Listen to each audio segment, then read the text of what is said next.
Hey everyone, welcome back to the Yossi Schmidt Show, where we hold everyone accountable and we don't endorse, but we inform and not manipulate. We have the great Linda McMahon, who's running for the 3rd District of New Jersey in Congress. Linda, can you please introduce yourself?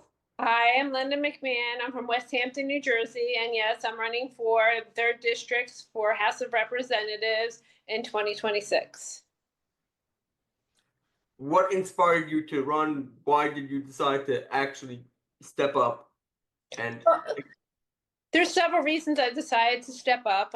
First is I've been a nurse practitioner for 25 years in the state of New Jersey. I lived in New Jersey my entire life, and the demographics and New Jersey has changed so much, and it's becoming to be a place that it's hard to raise a family. And I'm recently going to becoming a grandmother in the near future, and my whole family's here. My parents were born in Roebling, New Jersey, and I've lived in Burlington County my entire life, and I want my family to stay in New Jersey and be able to have the great, um, childhood I had, and to be able to live in New Jersey. so that inspired you to run so you could. Yes, make actually the whole United States a better place. We have a serious problem with illegal immigrants. We have serious problems with the school system, and I decided to run more on a federal level rather than a state level, because I feel I could make a bigger impact on some of the issues.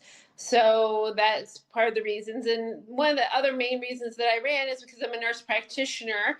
I was a first line healthcare provider during COVID, and during COVID, my rights were taken away from me, and I was, forced to choose between my job and getting a vaccination. And I don't think that we should have to ever choose that. So that's one of the things that you have to that inspired you to run to Yeah, fight for medical freedom. that I chose to run is during COVID. Everything that was happening, and watching good nurses leave the bedside because they had to choose between, getting the vaccination and their jobs. And at points, the religious exemption was not being approved, and they were having to get lawyers and stuff like that. I did choose to get the vaccination. I did a lot of research.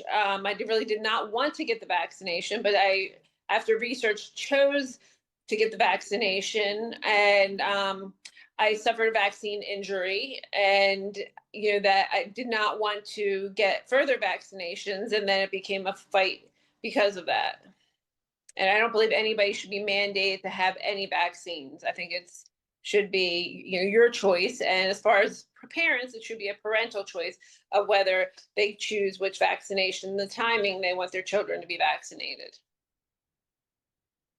Okay, so you are pro vaccine, pro what's it called?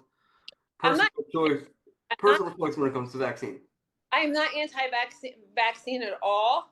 I believe that informed consent, that everybody should be well informed of what's going into their body and make their choices. Right. There's a difference, but people need to understand that there's a difference between being pro-vaccine and anti-vaccine, and then pro doing your own research. Yes. And that's what I think part of the problems is nobody's giving everybody the right information and the informed consent to make their decision. They're just mandating them and going by a schedule, and I don't believe in that. Okay, so just to make the conversation flow even flow, um, you said that you're pro parental rights and parental choice. You've emphasized giving parents more control over the kids' education. Federal policy. What federal policies would you push to empower in your district and federally as a whole? Well, this is it.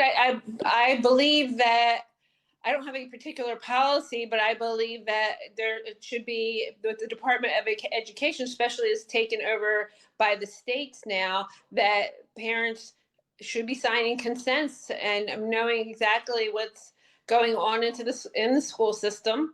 I believe that when they go to the doctor's office, that no doctors, there should be policies that no doctors can say, I will not care for your child because your child's not vaccinated. So I would push for policies to protect the parents' rights. That makes extremely good sense. Parents in this day and age, especially during the last presidential administration, it came to a head where parents were not aware of what were in school libraries and the books that were there. Actually, I just want to say I was highly disappointed when there was a I don't know if you looked into me, but I am a free speech absolutist. I fight for free speech. That's how I got started in this whole the digital free press, which used to be Team Reporter. But then I realized the globalist globalist lives, and we changed names. So, a staunch conservative host, famous for taking a stand against LGBTQ rights and all that, came out saying no one in truth is a free speech absolutist because you don't want porn in child schools. And I respond. My automatic response is no. I don't want porn in child schools, but I'm still a free speech absolutist because that's illegal speech. It's not. That's not free speech. That's illegal speech. There's no reason to endanger children. There's no reason for it. And I'm not going to say his name because I don't know what he's thinking. But if he doesn't retract it, I might put out an article calling him out. I agree. A lot of the teachers in the Mount Holly district, which my children grew up in the Mount Holly district, they have reached out to me and sent me photos and of all the LGBTQ plus materials that are put out for the children and how that the everything is focused on that in pre-K and stuff, and there's inappropriate books. And it's not that the books, I'm not sure because I haven't been there to see what books and even if they're inappropriate, but it's the parents don't even know the books are there. And I think that the parents need to know that the books are there, and it's the parents' choice to give that education to the children and to say whether they want their children to be able to have access to that information. True. Parents need to make a decision. Parents need to be there. Parents need to make decisions. If you want to teach your children something, that's between you and the authorities or whatever, but you still have a right, parents' rights to know what's going on in your children's school. Not where in California, let's say, they say that the teacher is forbidden not to tell the parent, forbidden to tell the parent about their child's gender identity. Let's say there is some truth to what's going on in the child's brain. A mother or a father are there for the children. No one knows better than a mother and father. I agree. School doesn't know better. Yes, the government should not be raising our children. We should be raising our children with the support of the government as far as math, reading, writing, and stuff like that. I have no problems if a child is close to a teacher and gets support from a teacher, but the teacher then, if sorry, I'm a nurse, I want to say patient. If the child is having those concerns, I think that the teachers should reach out to the parents and they should have all the discussion together. I don't want it to be where a child feels that they can't reach out to a teacher if they feel comfortable, but then I think parents need to be notified and involved in the whole situation. Correct.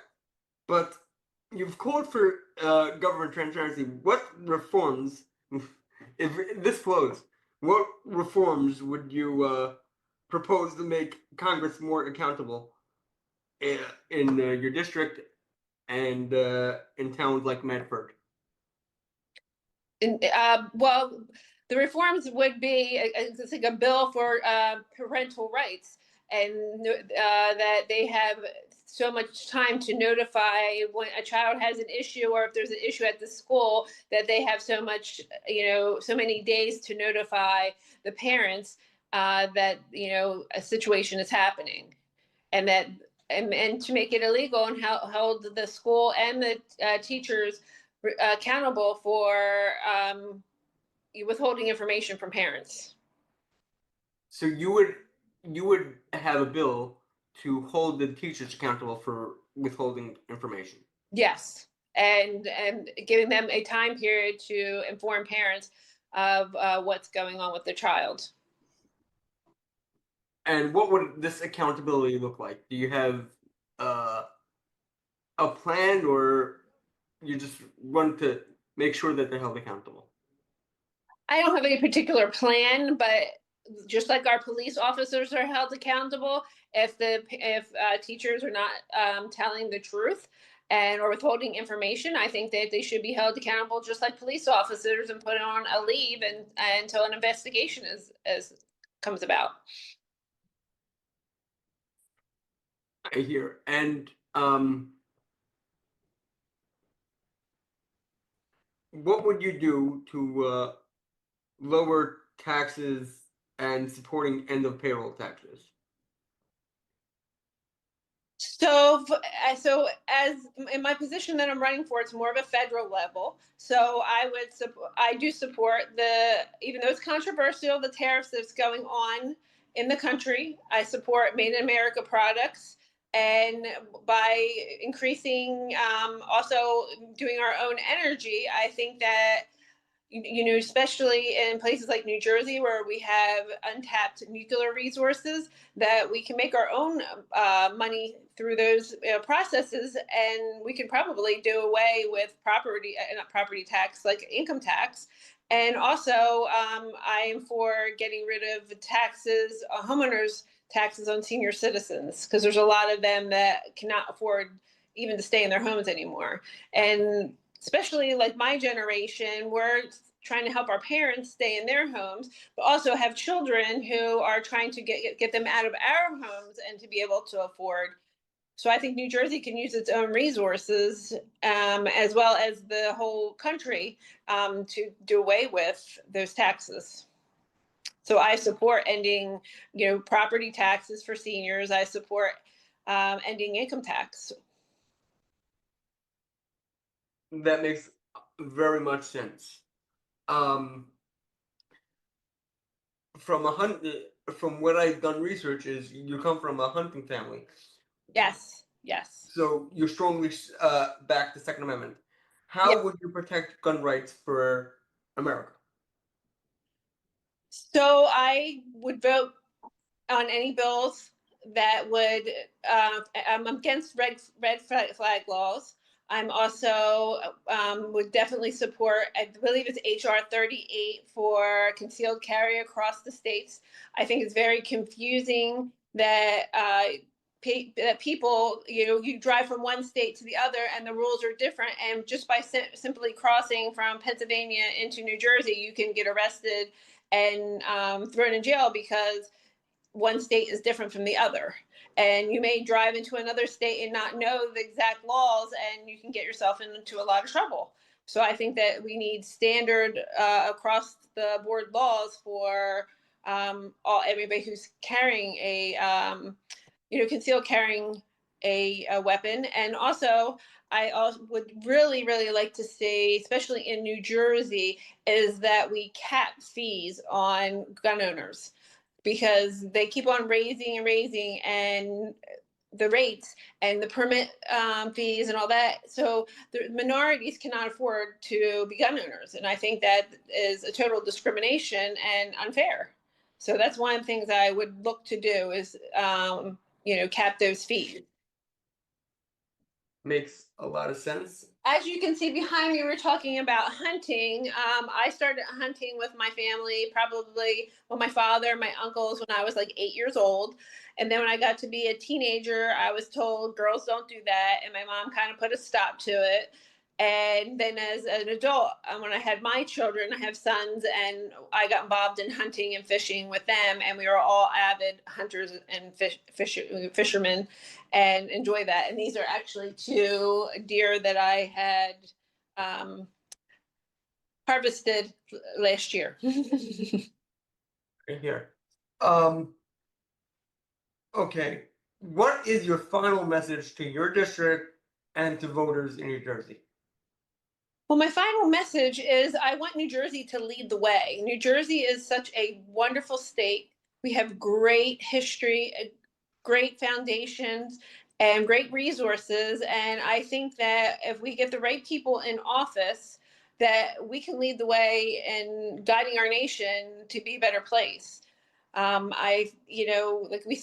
have so many great resources, and they just need to be tapped. Like we have all these empty factories.